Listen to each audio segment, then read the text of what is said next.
Bonjour, nous sommes Caro, Hello et Marion et on vous souhaite la bienvenue dans nos bulles de printemps, les petites capsules audio et vidéo de la semaine Good Vibes. Puisqu'on ne pouvait pas vous retrouver en présentiel cette année à l'Aclusa, avec la participation d'un grand nombre d'intervenantes de la semaine Good Vibes, petite sœur printanière de notre festival de yoga, nous avons décidé de vous emmener en voyage dans notre univers. Yoga, Ayurveda, méditation, pranayama, huile essentielle, cuisine, massage. À travers nos pratiques chouchou, celles que nous aimons utiliser en perso, partager dans nos cours, nous espérons faire pétiller vos journées. Alors, n'hésitez pas à nous suivre sur les réseaux du l'Aclusa Yoga Festival, Instagram et Facebook. Et faites-nous part de vos retours. En attendant, maintenant place à la balado-diffusion. Bonne écoute et bon printemps à vous. Bonjour Hello.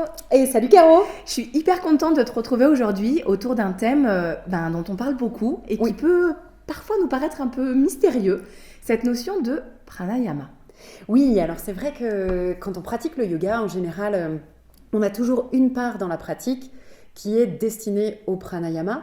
Donc alors, juste un petit mouvement vers l'étymologie qui est toujours très complexe en sanskrit, puisque voilà, un mot a des significations vraiment multiples. Mais si on veut un petit peu stabiliser l'étymologie, on peut dire que le prana, c'est le souffle, en fait, mais le souffle, pas seulement le souffle respiratoire, puisqu'on verra qu'en fait, c'est quelque chose qui traverse l'ensemble des corps, et on considère en général qu'on a plusieurs corps. Donc ça peut être 3, ça peut être 5, ça peut même être 10, ça dépend dans quelle tradition. On appelle les koshas, exactement. Donc ça va dépendre en fait dans quelle tradition vous vous situez, mais si on veut simplifier, on peut dire qu'on a au moins 3 corps. Donc le corps physique, qui est le corps grossier, puis le corps énergétique et le corps mental. Et en fait le prana, ce souffle-là, va vous permettre de passer à travers les 3 corps. Donc pour en revenir à l'étymologie, prana, le souffle, c'est pas seulement la respiration, c'est aussi un peu au sens de l'anima grec. Voilà, cette espèce de puissance en fait qui traverse et qui vient animer les choses, puisque c'est ce qui nous tient en vie. Donc voilà, donc ça c'est pour le prana. Et yama, c'est la maîtrise, le travail en fait, l'apprentissage des techniques autour de ça.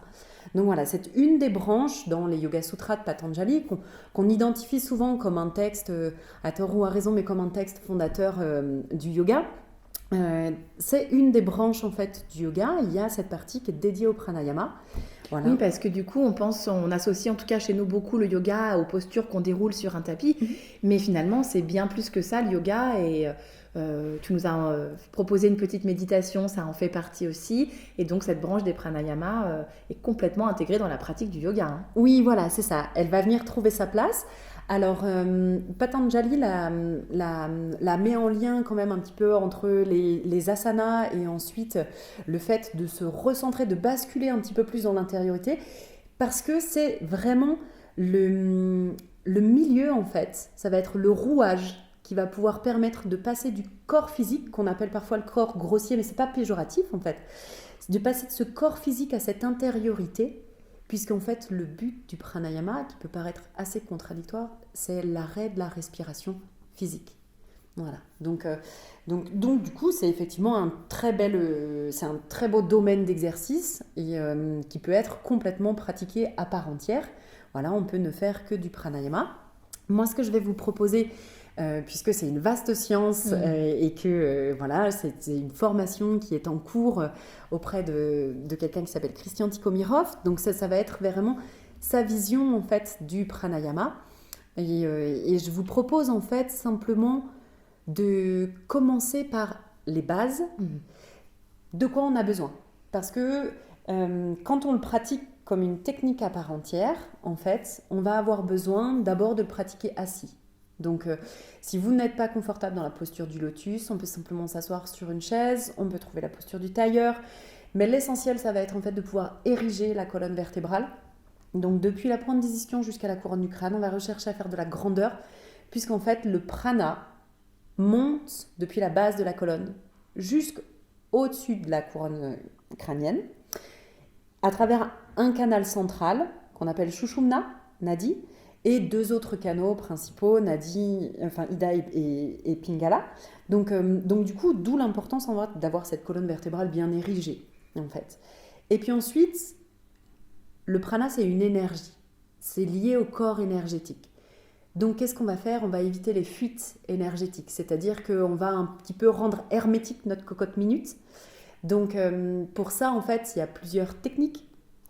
qui s'appellent les bandhas. Donc les bandhas, en fait, ce sont des verrous. Donc des verrous énergétiques. On va venir fermer le corps pour éviter la fuite du prana, puisque de façon très jolie, en fait, on dit que le prana, c'est un cadeau des dieux. Voilà, c'est le cadeau des dieux qui nous est fait, qui nous est donné. C'est ce qu'on fait 21 600 fois par jour à peu près, et auquel on porte quasiment pas attention. Et pourtant, c'est vrai qu'on dit, on prend notre premier souffle et on rend notre dernier souffle. Exactement. C'est ce qui va nous porter à travers toute cette vie. Et dans certaines traditions yogiques, on dit aussi que le prana, en fait, c'est comme l'amrita.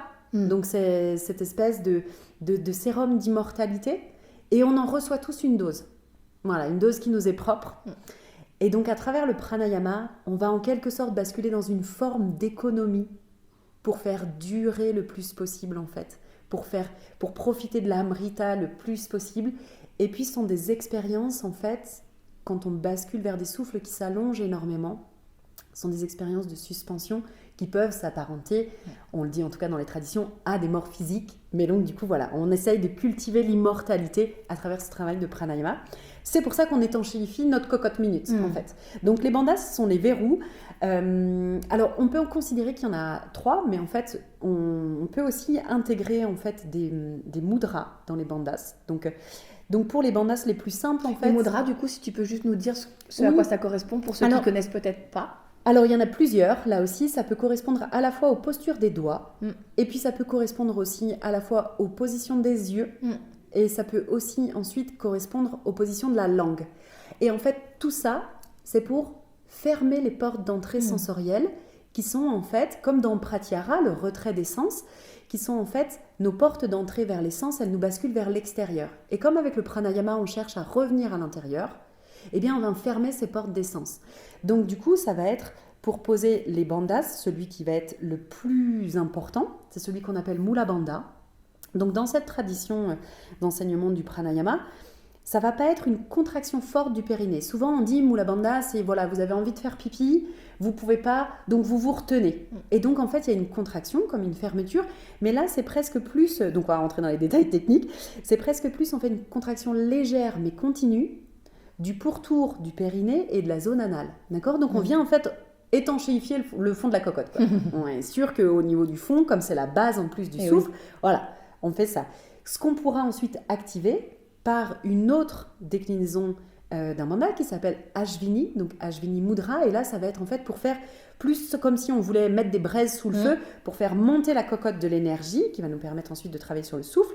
Donc Ashvini, c'est en fait, on vient tirer vers le haut, et donc c'est plutôt pulsatile, donc on a posé notre Mula Bandha, et on vient ensuite sur Ashvini Mudra, et donc là on tire de façon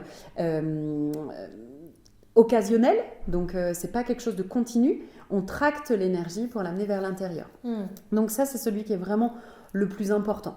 Ensuite, on peut poser Uddiyana Bandha, donc qui est au niveau de l'arche intercostale, qui va ressembler un petit peu à une aspiration, en fait, comme si on voulait mettre sous vide les choses. Et puis ensuite, on peut poser aussi éventuellement le verrou de la gorge, Jalandhara, où là, on va en fait venir reculer légèrement le menton. Donc, il y a plusieurs façons de le faire. Soit on vient vraiment plaquer le menton au contact, on cherche le plus possible à aller se rapprocher de la cage thoracique, soit juste on recule le menton et on ferme un petit peu la glotte.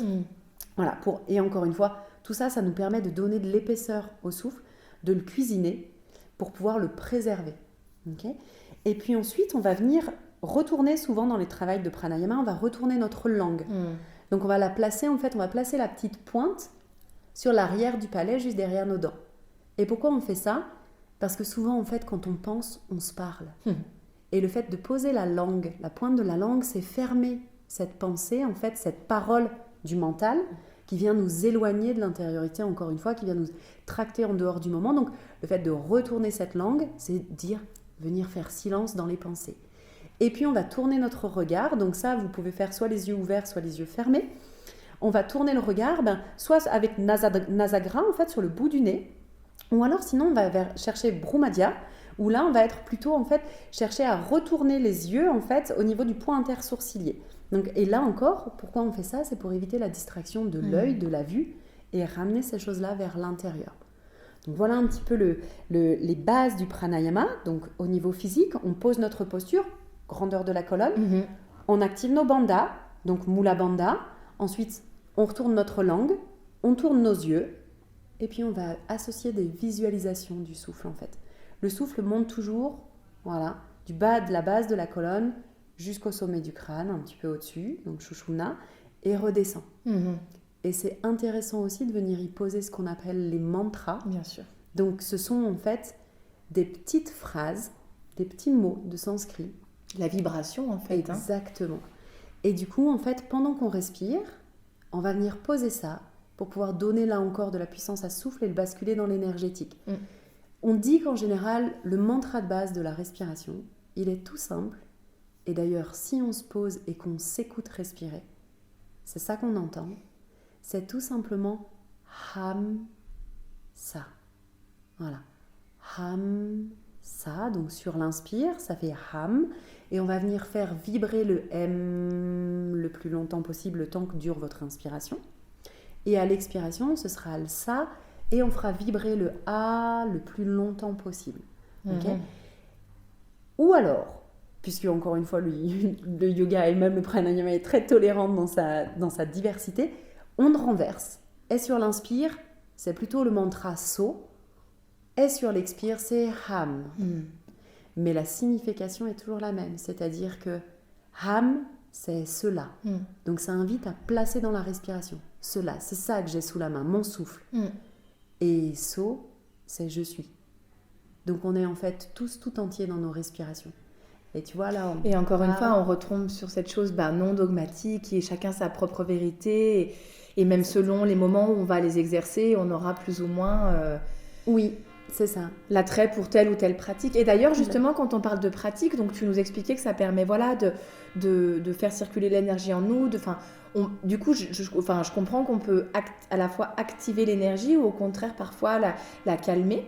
Donc, est-ce que tu pourrais nous parler peut-être d'une méthode qui est plutôt au contraire, qui vient réveiller, activer l'énergie en nous, puis une peut-être qu'on peut faire le soir ou en tout cas quand on a besoin de calmer un peu le mental ou l'agitation? Ouais, tout à fait. Surtout qu'on peut aussi, juste pour revenir sur la place des pranayamas dans une pratique, on peut le faire en début de séance. Et à ce moment-là, on ira, surtout dans les énergies de printemps, en fait, on ira plutôt, pas tellement sur des pranayamas, mais sur ce qu'on appelle des kriyas, qui sont en fait des purifications d'énergie. Donc, je crois que Caro, tu vas nous en proposer une aussi par ailleurs. Et il se peut qu'un même pranayama, comme par exemple Kapalabhati, se décline à la fois en kriya et en pranayama pur, et puis aussi dans une autre version. Donc, on peut placer du pranayama au début de sa pratique. On peut aussi ensuite éveiller le corps, donner à manger à son corps pour satisfaire le corps. Quand je dis donner à manger à son corps, c'est faire des asanas, des postures, voilà, pour ensuite pouvoir se poser et poser des pranayamas où on va basculer en fait vers des temps de rétention plus longs, des temps d'expiration plus longs, voilà. Ou alors on peut le faire à la fin de sa pratique. Et là, effectivement, on va venir ancrer en fait le travail de l'énergie. Donc, pour revenir à ce que tu disais, moi, ce que j'aimerais vous proposer, ce sont 2 pranayamas qui sont assez simples. Donc Surya Bedana, qui est un pranayama d'éveil de l'énergie, donc qui peut être intéressant. Surya, le soleil en sanskrit. Exactement. Et donc qui peut être intéressant de faire le matin. Donc c'est tout simple, on vient grandir notre colonne, on trouve notre posture de dignité, et puis avec notre main droite, puisqu'on utilise toujours la main droite dans les pranayamas, on va venir simplement en fait fermer avec l'annulaire la narine gauche. Donc on va fermer la narine gauche. Les 2 doigts index et majeur peuvent être resserrés et posés sur l'espace d'Ajna Chakra, donc l'espace intersourcilier. Ou sinon, on peut même poser nos 3 doigts, c'est-à-dire notre annulaire, notre majeur et notre index, en les écartant un petit peu sur notre front. Et cette fois-ci, on va faire la fermeture avec l'auriculaire. Donc on fermera la narine gauche avec l'auriculaire de la main droite. Okay, donc cherchez juste bien à relâcher les épaules, détendre les pointes de coude.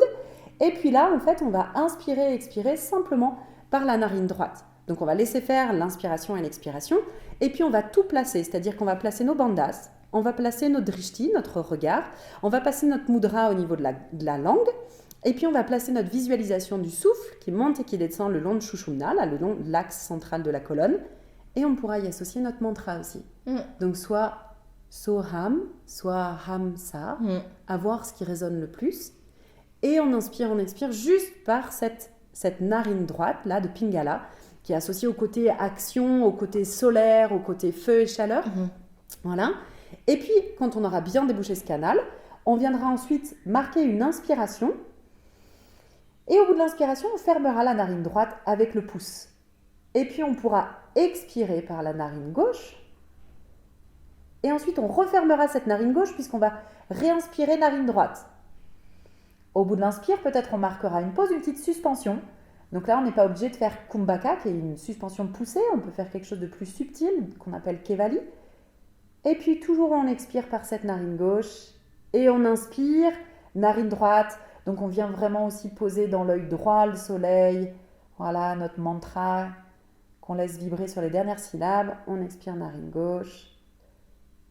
Et puis ensuite, on termine juste en libérant les deux canaux. On inspire, on expire et on relâche.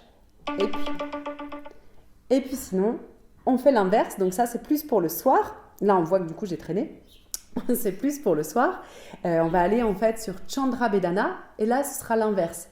C'est-à-dire qu'on prendra toujours notre main droite. Voilà. On viendra toujours fermer une narine, sauf que cette fois-ci, on va fermer la narine droite, pour libérer par la gauche. Exactement. On va libérer la narine gauche et on respirera par Ida, ce canal lunaire apaisant. Donc, on commence, même chose. Là, on peut peut-être replier nos doigts sur les bases des paumes pour favoriser l'ancrage et la redescente de l'énergie. Donc, on vient poser index et majeur sur la base de la paume.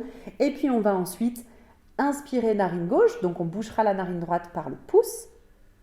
Et puis on prend quelques temps, on débouche complètement narine gauche et quand c'est OK, au bout de l'inspire, on marque une rétention. On ferme la narine et on vient expirer narine droite, libérer le pouce. On referme tout de suite notre narine droite, on inspire narine gauche. Et voilà, on fait tourner ça, on inspire toujours côté gauche, on expire côté droit et puis on finit par relâcher. Et on expérimente. Merci beaucoup Hello pour ces partages. On a plein d'infos là et puis de quoi expérimenter aussi. Donc, ce qui est toujours la meilleure pratique. Exactement. Un grand merci. Plaisir.